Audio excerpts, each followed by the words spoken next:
I was supposed to say that. Stop it. I'm talking. No, I am. Do you know I'm just reading your mouth? I have no idea what the lines are. I'm just like, I don't know what to say. Well, Allison's dead. Got shot in the head. Just kidding. She died in a different way. Cheerio, and welcome to the Teen Wolf After Show. Statistically, someone watching this will die before it's over. I'm your host, Morgan Evans, and I'm afraid that person is me. With me, as always, is the man, the myth, the vlogger, Lohanthony, and he's about to tell us what he thought of tonight's episode of Teen Wolf.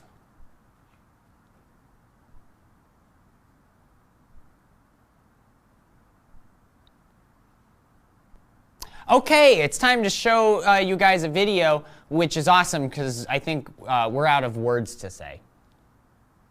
I knew that episode 23 was going to be my last episode, and I remember texting Jeff and asking him about it, and he said he was writing it, and it was really difficult for him to write because he just wanted to make me proud, and he wanted to make Allison proud. When I first found out that Allison was going to have a death scene, I was absolutely shocked. You know, I felt like an audience member, a fan watching the show because I had no idea that that was going to happen. I'm feeling really sad because I love Allison so much. She's just such a young person, and she died really abruptly. I just had my heart sink into my stomach. It was just that sinking feeling. Arjun's been through a lot, lost a lot, and I don't think I ever really thought that he would have to deal with this. It was one of the saddest stories to have to sort of tackle as a character, as an actor. I was very sad for Allison's dad, Arjun, for her, for Scott, you know. One of the last things that Scott says to Allison, second season, is that he will always love her and knows that they're always going to be together, you know. So that's going to be it's going to have a huge impact on Scott. As Allison's ghost, I want to tell Scott that I would like him to find happiness and love. That's so sad.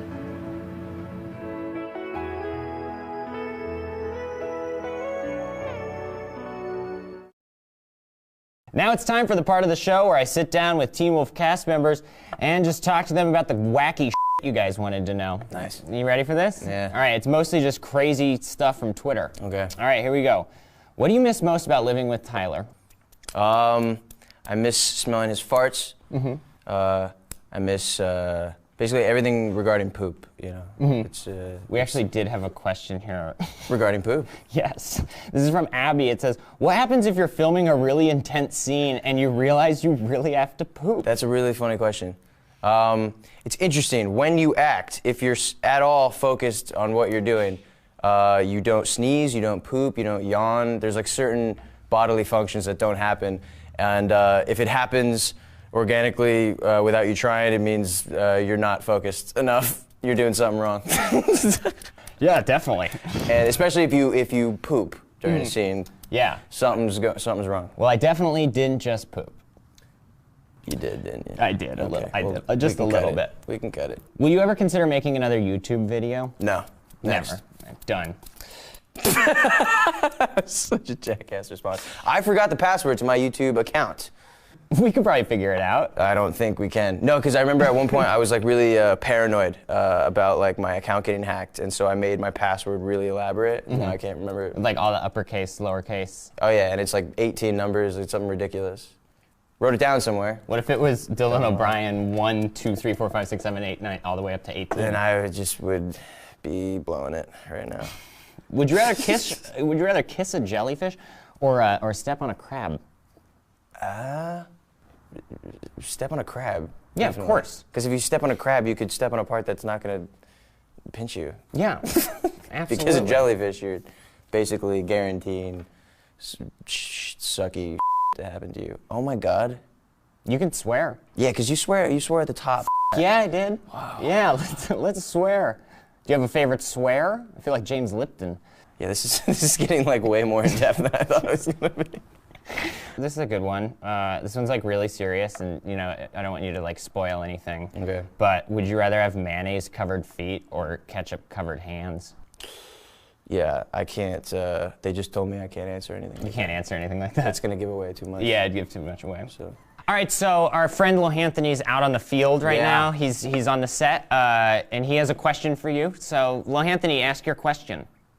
What's your favorite part about playing Void Styles? Hey, Anthony, what's going on, man? I guess my favorite part about Void Styles is the makeup, because it's cool. You know, I've never gotten to do any makeup on the show, and it's sort of the easiest makeup process to go through. It's not 2-hour wolf prosthetic or anything. It's just kind of like some spray, and it makes me look crazy hungover and up, so I can actually come into work that way without anybody giving a shit.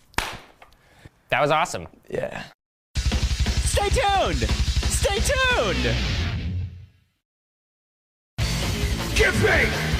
Gift bait! You want to do gift bait real quick? What's that? Gift bait's where we just move around a lot and then people make gifts out of it. Yeah. All right.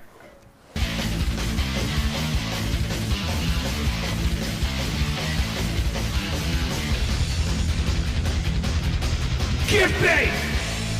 All right, great. So can you just throw to a clip real quick and then we can get out of here? Yeah, hey, let's throw to this clip. I sometimes find it hard to differentiate between Allison and I because I think we're so similar. And so the experience of playing her has a direct reflection on my life in the past 3 years. I have really, really learned a lot about myself, and I think I've learned a lot about her. One of my favorite scenes to act with her would probably be the scenes, plural, including the training of her when she started to become a hunter. My favorite scene with Allison, I would have to say it's a collection of scenes. It's all the scenes in the car because I feel like there was a lot of just mundane bantering between the two of them, and I think that just holds true to being a teenager, and those are some of the more fun conversations I got to have as Lydia. I really enjoyed the moment between Scott and Allison when she kind of just gives him that look of approval of like, this is okay, we're friends, and I accept that you're now spending time with somebody else. I thought that was like a really great moment for her. Any scene with Scott and Allison has always been really fun, really rewarding. She was the first person that I auditioned with as a chemistry read for the show. You know, it was me and her from the very beginning. I had known her longer than anyone else on the show. The pilot was probably my favorite memory just because we all didn't know each other and we were getting to know each other. It was all so new and so fresh, and we went bowling all the time, which was really great. We would hang out, play ping pong,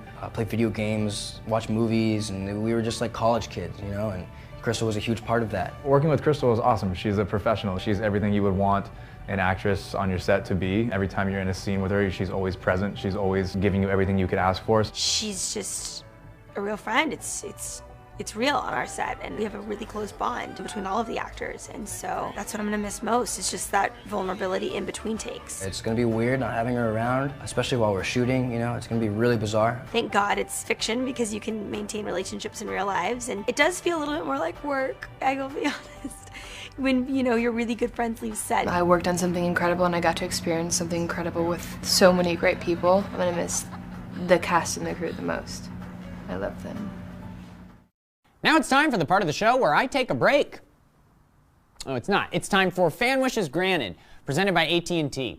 Today's wish comes from Mike on Twitter, who says he wants to see me in a wolf costume getting a manicure. So, thanks a lot, Mike. You're getting your wish.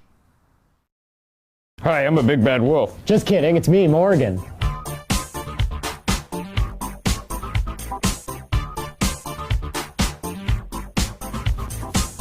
Do you come here often?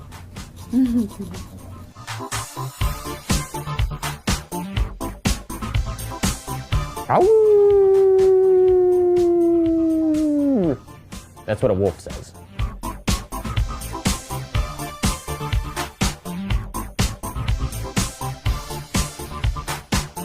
Well, there you go, Mike. Thanks so much for asking me to do this. Well, there you have it, another episode of the Teen Wolf After show.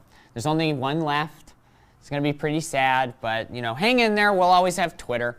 There's still time for you to tell us what you thought of tonight's episode. Simply upload your reaction videos to Instagram using the hashtag PackReacts, and check MTV.com to see if Lohanthony picked you as one of his favorites every Wednesday. I'm ex-doctor Morgan Evans. I'm here with Style Stalinsky's Jeep. Dylan calls it Roscoe. I call it a vroom wagon. Don't know why, that's just something I say. Let's take a look at the car, shall we? You got a bumper, you got a tire, you got your lights, you got this thing that does something, And you know, you got your standard mirrors here. Let's take a look over here at the door. Clearly, Styles isn't a very, you know, well-to-do high school student, can't really afford a door, has to jump in through the window every morning to get to school, and there is no window. So you wouldn't want to leave a laptop in here, you wouldn't want to leave a human baby in here, you wouldn't want to leave basically anything in here that you wouldn't want taken. So, you know, you can leave a dog, you can leave snacks, you know, you can leave other things, but probably don't leave a baby or a laptop. That's basically all there is to say about this wonderful Jeep. It's basically a car.